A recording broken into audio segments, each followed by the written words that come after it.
Ever get that like back in my day feeling?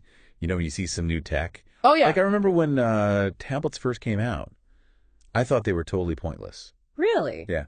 And why not just use a laptop, right? But of course now here I am typing this intro on my tablet. But it got me thinking, Hmm. why is it so hard for us to accept new ideas sometimes? Especially as we get older. It's a great question. And it's something that, this episode we're looking at today really tackles head on. Yeah, they dive right in with this hilarious story about maglev trains. Oh, yeah. The author was so excited about them back in the early 2000s, like Yeah. picturing, zipping around at like lightning speed. Sure. But their parents were totally unconvinced, basically saying, yeah, maybe your grandkids will see that happen. It's a perfect example of how, like, our cognitive frameworks, the mental models we build from our experiences, they can sometimes struggle to adapt to rapid advancements. I mean, think about it. The author's parents, they probably lived through a time when technological change was so much slower. Right. So their brains might have had a hard time grasping the speed at which maglev technology could become a reality. It's like trying to explain the internet to someone who grew up with rotary phones. Exactly. And this episode actually brings up this quote from Blaise Pascal that really drives this point home. Oh, yeah. He said, "In youth, we idolize everything in young adulthood. We doubt everything. By middle age, we believe everything." Wow. It's a little bleak. Yeah. Are we doomed to just become stuck in our ways as we get older? Not necessarily. While Pascal's observation might seem a bit cynical, it points to an important truth. Okay. Our brains, they naturally develop these patterns of thinking that can become more rigid over time. Yeah. And while this rigidity might have been, beneficial in the past, providing stability and predictability, it can be a real challenge in today's world where change is the only constant. Especially with how fast things change now in the information age. Exactly. Okay, so how do we avoid falling into that trap of becoming too set in our ways? Right. Because honestly, after a certain age, doesn't every new invention just sound a little bit like nonsense at first? Yeah, there's definitely some truth to that. Yeah. And the episode kind of delves into this further by highlighting these 3 specific cognitive biases Okay. that can make it harder to accept new ideas. All right, hit me with the first one. Okay, so the first bias this episode unpacks is confirmation bias. Okay. It's the tendency to favor information that confirms what we already believe, Uh-huh. even if it means ignoring evidence to the contrary. Right. It's like wearing mental blinders that only let us see what fits our existing worldview. It's like that classic example of people interpreting the same news headline in completely different ways. Yeah. Based on, their political beliefs. Exactly. And confirmation bias isn't just limited to politics either. Right. You see it play out in everything from investing to personal relationships. For example, let's say you're a homeowner and you see a new park being built in your neighborhood. Right. You might immediately think, great, property values are going up. That makes sense. But a non-homeowner worried about rising interest rates might see that same park and think, oh, another sign of gentrification and unaffordable housing. So even seemingly objective data can be subjectively interpreted. Right. Based on our pre-existing beliefs. Exactly. It's like our brains are constantly trying to fit new information into the boxes we've already created. Precisely. And to make things even more complicated, social media algorithms are designed to feed us a steady stream of information that aligns with our existing views. It creates these echo chambers where our beliefs are constantly reinforced, making it even harder to consider alternative perspectives. It's like being trapped in a self-made information bubble. Yeah. You're only exposed to the things you already agree with, Right. which just strengthens those biases. Thanks. And that brings us to the second bias this episode discusses, Okay. the bandwagon effect. Yeah. This one's all about our natural desire to fit in and conform. Right. It's the, if everyone else is doing it, it must be right mentality. Oh, I'm definitely guilty of this one. Oh, yeah. Remember that time everyone was obsessed with those, like, weird toe-shaped shoes? I swore I'd never wear them. Uh-huh. But then suddenly I found myself browsing for a pair online. What happened? That's the bandwagon effect in action. Yeah. It plays on our deep-seated need for social belonging and can lead us to accept ideas or behaviors without much critical thinking. But it's not just about trendy shoes, right? No. This bias can have much more serious consequences. Absolutely. Yeah. The bandwagon effect can fuel everything from harmful social norms to political polarization. Right. Think about cancel culture, where individuals are ostracized for expressing views that deviate from the popular opinion. Yeah. It's a situation where the pressure to conform can stifle open discourse and critical thinking. So we've got confirmation bias, where we cherry pick information to support our existing beliefs. And the bandwagon effect, where we jump on the popular opinion train without really questioning where it's headed. Yeah. What's the third bias that this episode dives into? The third one is a bit more nuanced. It's called the curse of knowledge. Okay. And it describes the difficulty experts often have in explaining things to those who aren't as familiar with a topic. Okay. It's almost like their deep understanding of the subject makes it harder for them to see it from a beginner's perspective. Okay. I think I get that. Yeah. It's like when you try to explain something to someone and you just assume they already know the basics. Right. But they have no clue what you're talking about. It's precisely. And this bias is actually tied to a neurological process called myelination. Okay. It's like our brains develop a shortcut for information we use frequently. This makes us more efficient. All right. But it can also make it harder to break free from those established patterns of thinking, even when they might be outdated or no longer serve us well. So it's like those people who refuse to use GPS because they're convinced their old paper map is better. Exactly. Yeah. They're so used to navigating the world in that specific way that it's hard for them to see the value of a new approach, even if it's objectively more efficient. Right. And you know what makes all of these biases even trickier to navigate is that What's that? we're living in this like information age, Right. where we're constantly bombarded with new data, new trends, new ideas.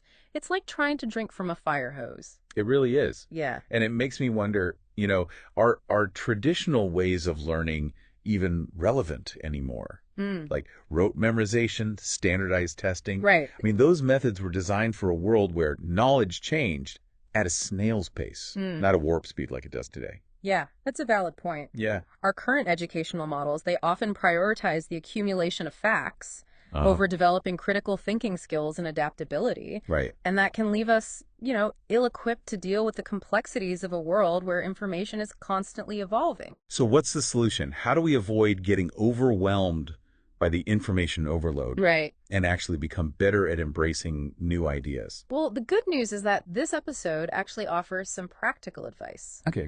It highlights 3 strategies for overcoming these cognitive biases and becoming more mentally agile. All right, let's dive in. I'm ready for a brain upgrade.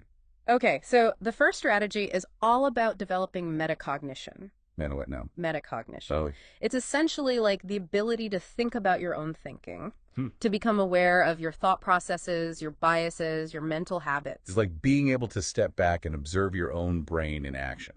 Exactly. And this episode suggests using a technique called the Feynman technique. How interesting. To boost your metacognition. Dark It's on. named after the famous physicist Richard Feynman, who was known for his ability to explain complex concepts really simply. I like him already. Yeah. So how does this Feynman technique work? It's actually pretty straightforward. You choose a concept you want to understand, and then try to explain it to someone else. Okay. As if you were teaching them. Interesting. So it's like forcing yourself to really grasp the material, Right. not just memorize it. Yeah. Because if you can't explain it to someone else, you probably don't understand it well enough yourself. Precisely. And the act of teaching, even if it's just to an imaginary audience, Yeah. it helps you identify the gaps in your understanding and forces you to engage with the material on a deeper level. I actually do something similar when I'm learning something new. Oh, yeah. Yeah, I try to explain it to my partner, even if he has zero interest in the topic. Sure. It really does help solidify the information Yeah. in my own mind. There you go. You're already practicing the Feynman technique without even realizing it. Awesome. And that's a great segue to the second strategy this episode recommends. Okay. Redesigning your learning paradigms. Redesigning learning paradigms. Okay. You're going to have to break that down for me. Yeah. What does that even mean? Essentially, it's about shifting from passive consumption of information Right. to active inquiry. Okay. Instead of just reading an article or watching a video and hoping something sticks, you approach learning with a specific goal in mind. Okay. You ask questions, you challenge assumptions, you seek out diverse perspectives. So it's about taking ownership of your learning journey Exactly. instead of just being a passive bystander. Exactly. And this episode suggests using questions as guides for your learning. Okay. Start by asking yourself, what do I want to learn? Why do I want to learn it? What questions do I have about this topic? And then use those questions to drive your exploration. That makes so much sense. It's like turning learning into a detective game. Right. You're not just absorbing information. Yeah. You're actively searching for clues and piecing together a puzzle. And this is where tools like large language models and AI can be so helpful. Oh, yeah. Yeah, they can help you quickly access relevant information, synthesize complex data, even generate creative prompts to spark your curiosity. Whoa, so it's like having a super-powered research assistant at your fingertips. Yeah. But I imagine there's a risk of becoming too reliant on these tools, right? Absolutely.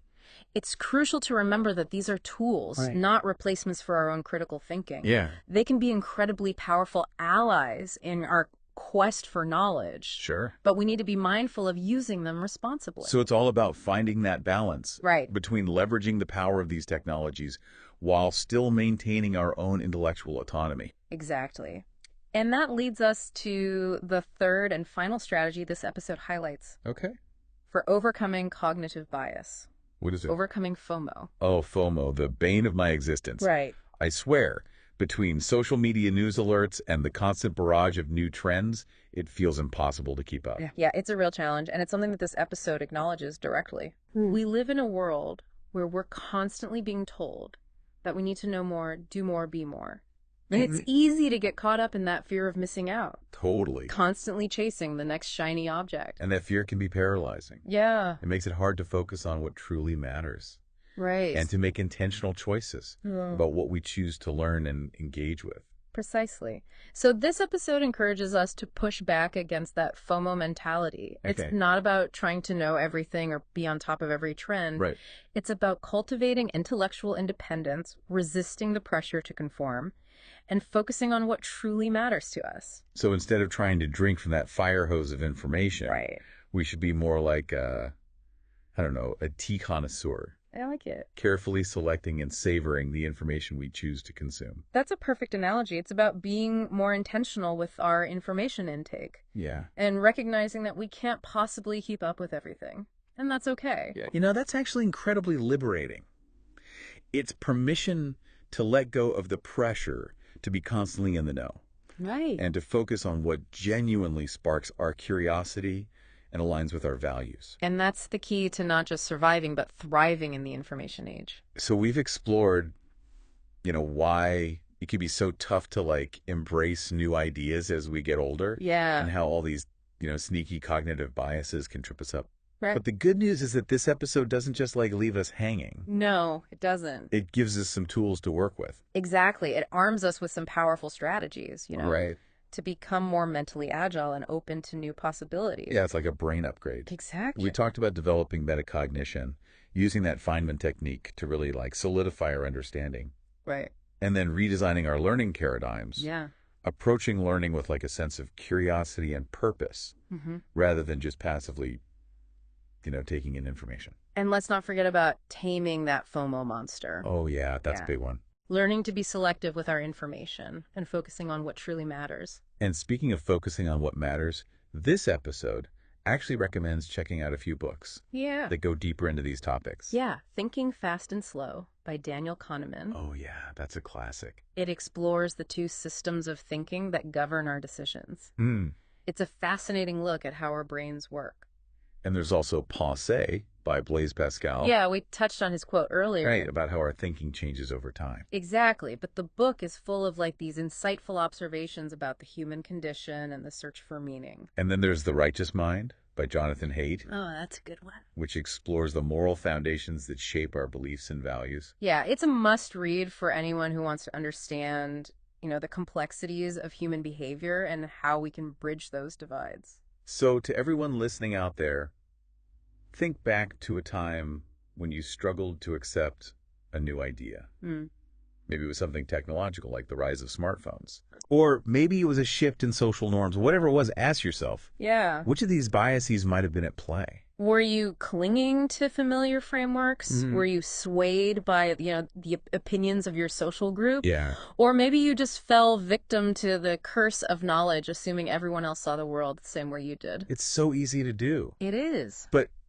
recognizing these biases is the first step towards overcoming them. It is. And The strategies we talked about today in this episode can really help us break free from those mental ruts. Yeah. And become more adaptable, open-minded people. Remember, in a world that's constantly changing, the ability to learn and adapt and embrace new ideas It's essential. is a superpower. So keep those brains flexible. Right. Keep those minds curious. Yes. And never stop exploring new possibilities.